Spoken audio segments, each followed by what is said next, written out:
Covering news where you live, this is 5 News.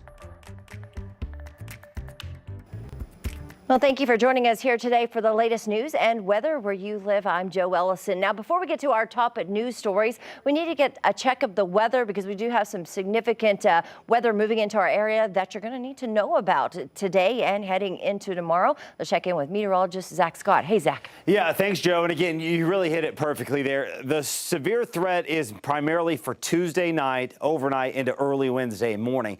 The majority of your Tuesday is going to be a breezy day. It's going to be a warm day. We're looking at temperatures a little bit cooler than yesterday, still very mild.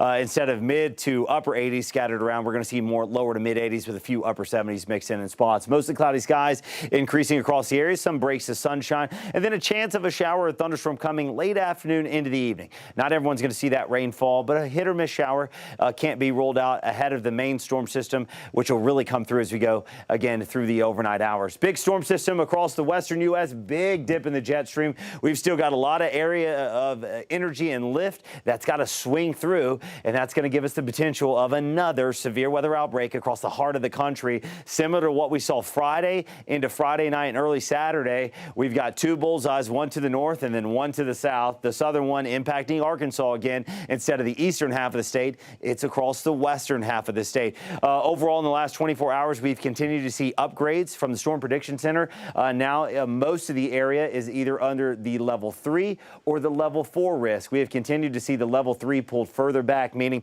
we have all the ingredients in place that we're going to see scattered showers, we're going to see some thunderstorms, and we're likely going to have a few severe storms mixing in with the potential of a few tornadoes, some damaging wind gusts, and some damaging hail. And again, that threat for tornadoes is there, and a strong tornado or two cannot be ruled out. That's basically what we're telling you is, hey, bottom line, we're going to see some thunderstorms, and we cannot rule out a few intense storms mixing in with the available energy and fuel in the atmosphere that these storms could feed off of. So that's what we're going to be watching as we go, especially in the overnight hours. Damaging hail threat, damaging wind, and a few tornadoes will be possible. Again, that late day shower chance primarily heading into the evening. Can't rule out a thunderstorm or two. Again, if a storm can get going in the evening hours, strong to severe storm will be possible. We're just anticipating a little bit more coverage as we go with the front during the overnight hours. Storms will start to the northwest 1, 2, 3 a.m. and then they'll continue to spread off towards the southeast, exiting our southeastern zones 5, 6, 7 o'clock. That's when we'll have to watch Scott, Logan, Johnson counties.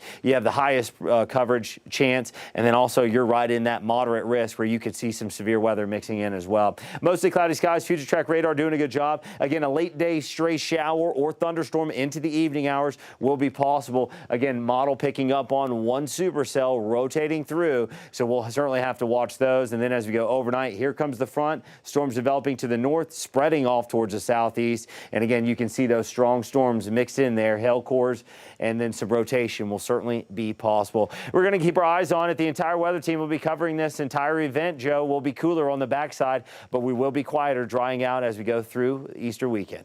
All right, thanks so much, Zach. Well, this morning, volunteers from right here in our communities are among those in Wynne, Arkansas, helping those hit by Friday's tornadoes that hit parts of central and eastern Arkansas. They're helping communities as they start with those recovery efforts. A team of military veterans with Sheepdog Impact Assistance out of Rogers departed Monday to help. Organizers are helping clear debris as well as tarping off homes to protect them from further damage from rain this spring.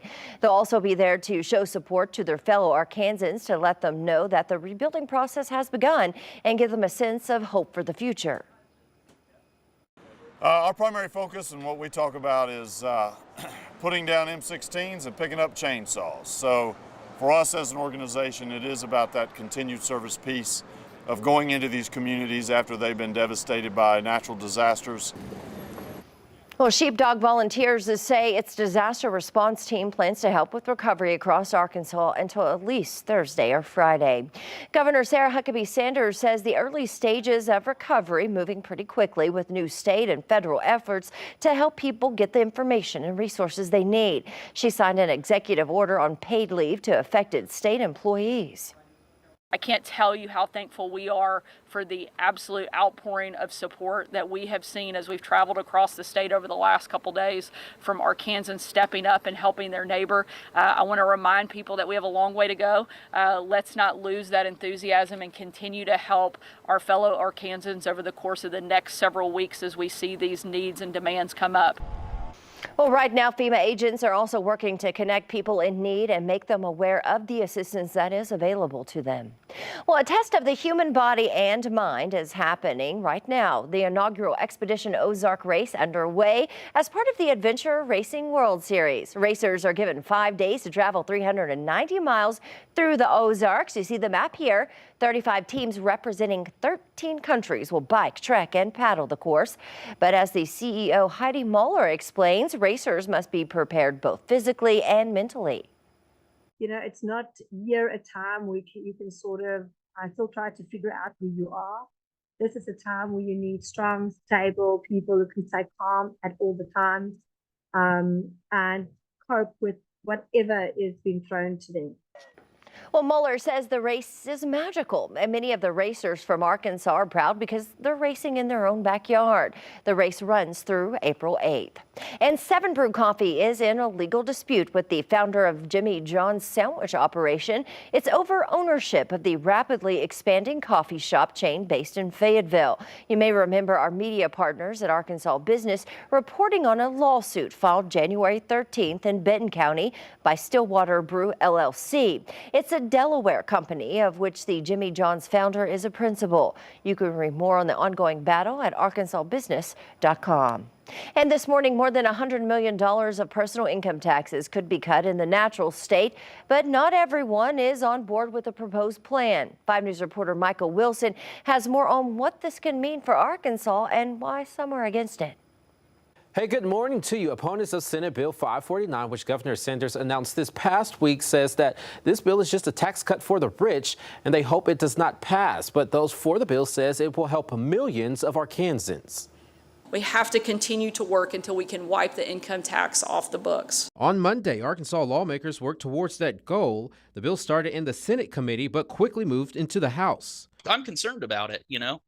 That's how I feel. I just feel concerned. Bruno Showers, the senior policy analyst for Arkansas Advocates for Children and Families, says his group reached out to the Institute on Taxation and Economic Policy to model what the tax cut would mean for Arkansas. And they estimate that 80% of the dollars of this tax cut would go to the top 20% of Arkansans. That's about people making $110,000 annually or more. It drops the top rate from 4.9% to 4.7%, and that makes that effective as the beginning of this calendar year, so 1/1/23. The bill would also drop the top corporate income tax rate from 5.3% to 5.1%.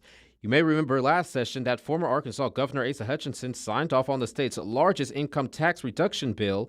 It's something Showers says only the rich benefited from, and that this new bill will be a repeat. We have this upside down tax system that's asking for more from those who have less. Instead of another round of tax cuts that mostly accrue to the already well-off, we just think that that revenue could be used to address some of those long-standing issues in our state. And so that's why we oppose this legislation. But the bill's lead sponsor, Senator Jonathan Dismang, says this bill will help Arkansans. All taxpayers that make above $24,300 will benefit. State finance officials say 1.1 million taxpayers will be a part of this tax cut. The high rates of inflation that we're dealing with mostly hit the 400,000 Arkansans that are left out of this tax cut. The push for further tax cuts comes after Arkansas ended last fiscal year with $1.6 billion in surplus. We've had some issues with various industries that have either contemplated leaving or have not settled in Arkansas because of what we have for throwback. Now you heard Senator Dismang talk about the throwback rule. Well, it is a statute that states can adopt and use to ensure corporations pay their state taxes on 100% of their profits. Michael Wilson, 5 News. All right, thanks for that, Micah. Now, the bill is now in the hands of the House, and it should be discussed this week as the legislative session ends later this month. Well, those are some of your top stories on this Tuesday. Thank you for joining us here for the latest news and weather where you live. I'm Jo Ellison. Make sure to catch up with us again tomorrow right here for more.